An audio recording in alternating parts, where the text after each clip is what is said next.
saya walaupun pakai PowerPoint, saya tetap interaktif, gitu ya, tidak terus-terusan saya bicara sendiri.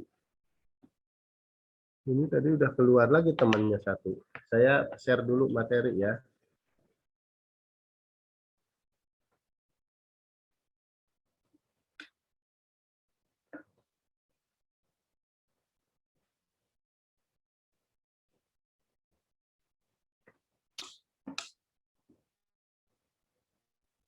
Jadi ini materi yang akan kita bahas pada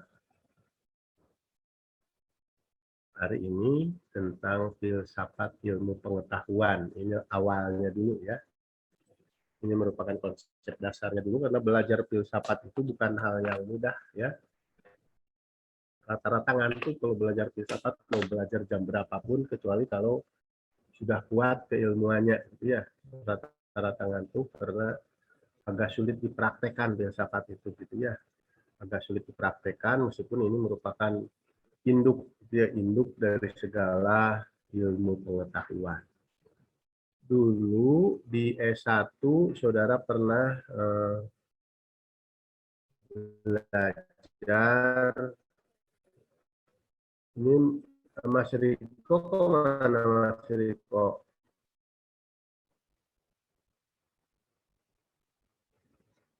Pernah juga belajar pengantar ya, pengantar filsafat ilmu.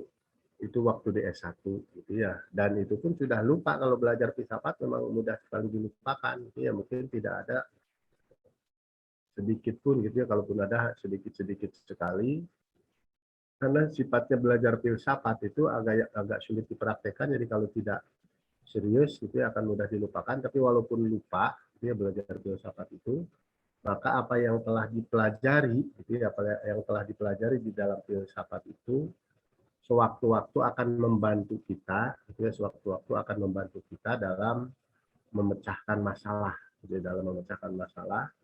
Jadi ketika kita misalnya sedang menghadapi masalah, gitu ya, ruwet, nanti akan muncul pengetahuan-pengetahuan dari filsafat itu yang sudah lupa akan muncul ke permukaan, gitu ya, membantu memberikan jalan, gitu ya, membantu memberikan jalan bagaimana memecahkan masalah itu.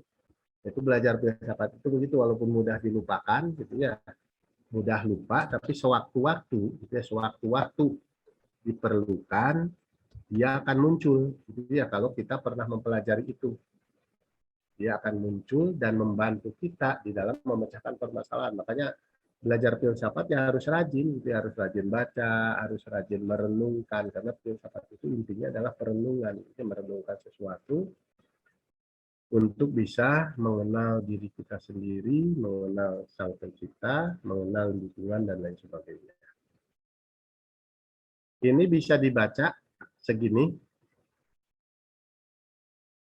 Kalau bisa, Prof. Ya, yang normal, yang pakai laptop ya, kalau pakai HP mungkin agak susah dibacanya, kecil kalau di HP. Jadi kalau kuliah nanti ke depannya, kalau misalnya kuliah, saudara usahakan pakai laptop ya, dan usahakan fokus belajar itu, usahakan fokus agar apa yang dipelajari ada bekasnya ya.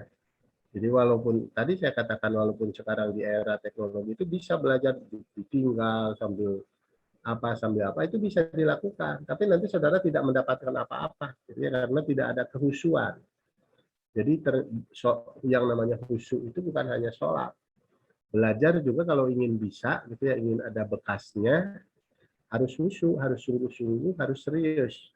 Nah, mengapa misalnya anak-anak kita banyak yang belajarnya itu tidak ada bekasnya gitu ya, udah lulus SMP, SMA, SD, SMP, SMA, bahkan sampai S1, ujung-ujungnya nganggur gitu ya. Nah, karena memang belajarnya tidak serius gitu ya, belajarnya tidak serius, artinya niatnya tidak serius, pelaksanaannya juga tidak serius, ujung-ujungnya tidak ada, ilmunya itu tidak bisa membantu ketika dia memerlukan. Jadi itu harus ditanamkan dari sekarang. Ini pengertiannya ya, pengertian filsafat. Jadi filsafat itu asal bahasanya dari bahasa Yunani kuno.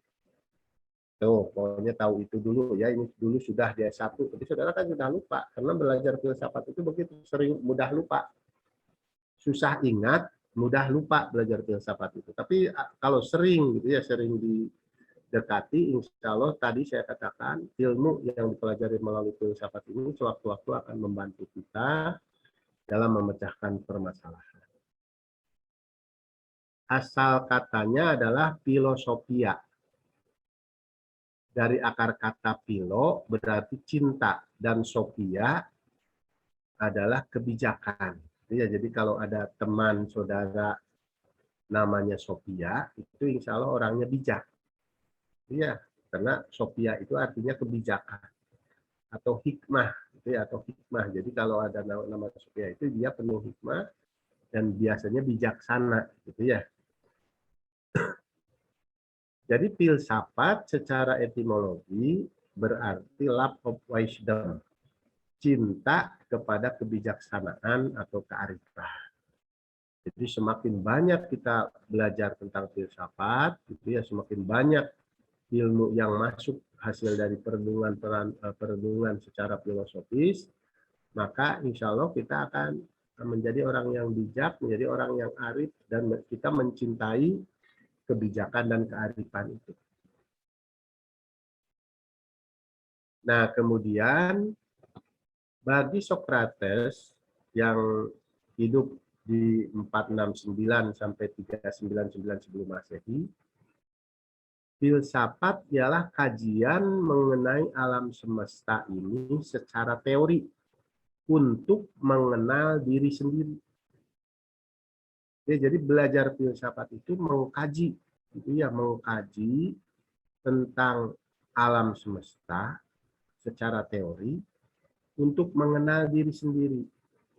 Dari mana asalnya kita, kemudian siapa kita, dari mana asalnya, siapa yang menciptakan kita, tugas hidup kita itu apa, kita mau kemana setelah hidup. Nah, ini yang dikatakan filsafat oleh Socrates. Ya, sehingga selesai belajar filsafat, gitu ya, kita itu bisa tahu tentang diri kita sendiri, kita kenal dengan diri kita, gitu ya, siapa kita, mau kemana kita, ya, tujuan hidup kita apa, akhir hidup kita itu akan kemana, gitu. Termasuk nanti mengenal sang pencipta, itu belajar filsafat. Kemudian Plato yang hidup 427 sampai 347 sebelum Masehi juga, dan Aristoteles 384 sampai 322 sebelum Masehi.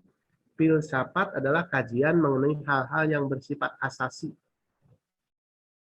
Jadi itu kata kuncinya ya, asasi, kemudian bijak, arif, gitu ya, penuh hikmah, itu adalah filsafat yang dibicarakan dalam filsafat. Mengenai hal-hal yang bersifat asasi dan abadi. Jadi mempelajari yang abadi untuk mengharmonikan kepercayaan mistik atau agama. Jadi ya, dulu itu orang menyamakan antara kepercayaan mistik, jadi kepercayaan terhadap alam gaib, atau agama. Jadi disamakan, agama juga termasuk mistik, gitu ya. Makanya sekarang ada aliran kepercayaan dengan menggunakan akal pikiran. Jadi memadukan antara kepercayaan dengan akal, gitu ya.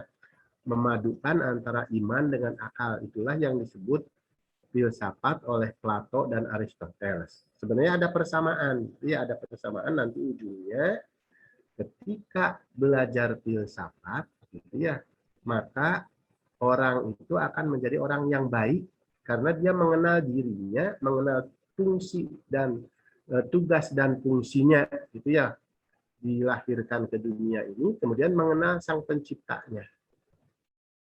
Bagaimana dikemukakan misalnya di dalam Al-Quran, wa ma khalaqtul jinna wal insa illa liya'budun. Tidak semata-mata Allah menciptakan jin dan